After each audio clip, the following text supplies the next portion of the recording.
మీరు భారతదేశంలో అత్యంత భయానక, రహస్యమైన ప్రదేశమేంటో తెలుసా? రాజస్థాన్లోని భంగర్ కోట. ఇదొక సాధారణ కోట కాదు.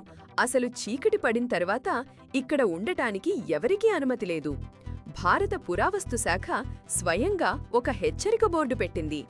ఏంటా రహస్యం తెలుసుకుందాం. చరిత్రకారుల ప్రకారం ఈ కోటపై ఒక తాంత్రికుడి శాపముంది. సింధియా అనే మంత్రగాడు భంగరి యువరాణి రత్నావతిని మోహించాడు. ఆమెను వశం చేసుకోవడానికి మంత్రాలు వేసిన నూనెను వాడాడు. కాని యువరాణి ఆ కుట్రను తెలుసుకుని నూనెను ఒక పెద్ద రాయిపై పారవేసింది. ఆ రాయి తాంత్రికుడిని చంపేసింది. చనిపోతూ తాంత్రికుడు, ఈ కోటలో ఉన్నవారెవరూ బ్రతకరు, ఈ కోట ఎప్పుడూ ఆనందంగా ఉండదు అని శపించాడు.